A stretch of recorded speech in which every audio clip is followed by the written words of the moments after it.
নমস্কার, চলে এসেছি আবার একটা নতুন ব্লগ নিয়ে। সবাই কেমন আছো জানিও, আর সবাইকে জানাই শুভ শারদীয়ার প্রীতি ও শুভেচ্ছা। পুজোতে সবাই ভালো করে সাবধানে পুজো কাটিও, আনন্দ তো করবেই কিন্তু একটু সেফলি। ছোটোর থেকে এই দিনটা আমার শুরু হতো একদম ভোরবেলা, ওই 4:30-5টার সময় প্রথমে দাদু রেডিওতে মহালয়া শুনতো, তারপর টিভিতে যে মহালয়া দিত ওটা দেখতাম, সাথে বাজি ফাটানো তো ছিলই। আচ্ছা, তোমরা কে কে ছোটোবেলাতে এগুলো করেছো জানিও তো। তোমরা এখনও কি শোনো মহালয়া?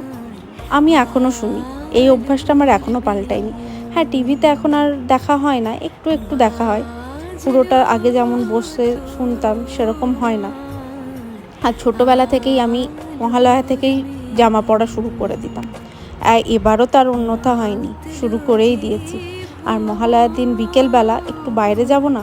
তাছাড়া এবার আবার আমার ভোরবেলা বাজি ফাটানো হয়নি, কারণ কালকে তো এখানে কোথাও পাওয়াই যায়নি। যদিও বা সৌভিক সকালবেলা নিয়ে এসেছিল, তো ওগুলো সন্ধেবেলা ফাটালাম। তারও কিছু ভিডিও শেয়ার করেছি, অবশ্যই দেখতে পাবে পরে। তো আমি আর সৌভিক আজকে তাই জন্য একটু মন ভালো করার জন্য ভাবলাম যে একটু বেনাচিতি আর ভিরিঙ্গি থেকে ঘুরে আসি।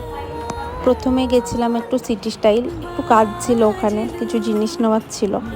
তারপরই চলে গেছি কোথায় বলো তো? হ্যাঁ, ভিরিঙ্গি কালীবাড়ি গেছিলাম আজকে। অনেক দিন ধরে আসি, মন খারাপ হলেই চলে আসি এখানে, কিন্তু কখনো আমার পুজোর দেওয়া হয়নি।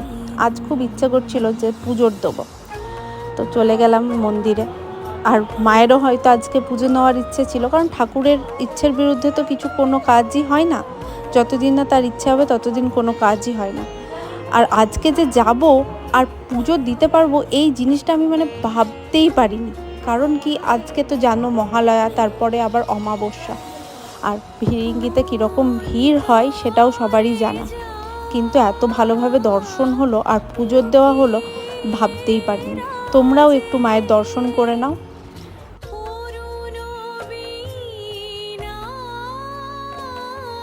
আর বেনাচিতি গেলেই আমি কিন্তু ঘোষ সুইটসে মিষ্টি নেবই। ওখানের কিছু কিছু মিষ্টি আমার খুব পছন্দের, যতই ভাবি মিষ্টি খাবো না সেটা তো হয় না। এটা আমি ফার্স্ট টাইম আজকে এখানে ট্রাই করলাম, আমার অত ভালো লাগেনি। আমাদের ওখানে আসানসোলে ক্যালকাটা সুইটস এটা অনেক ভালো করে। তো ব্যাস, এবার বাড়ি চলে আসার পালা। সব কাজ তো হয়ে গেছে। আর পুজোর সময় দুর্গাপুরে আমার সব থেকে যে জিনিসটা ভালো লাগে সেটা হচ্ছে চারিদিকে শুধু ছাতিম ফুলের গন্ধ। এটা আমার এত ভালো লাগে, এত ভালো লাগে, কিছু বলার নেই। আর এই যে বাড়ি চলে এসেছি, আর এসেই শুরু করে দিয়েছি বাজি ফাটানো। এভাবেই আজকের দিনটা শেষ করলাম। তোমাদের কেমন লাগলো অবশ্যই জানিও। টাটা, দেখা হবে আবার কোনো একটা নতুন ব্লগে। টাটা।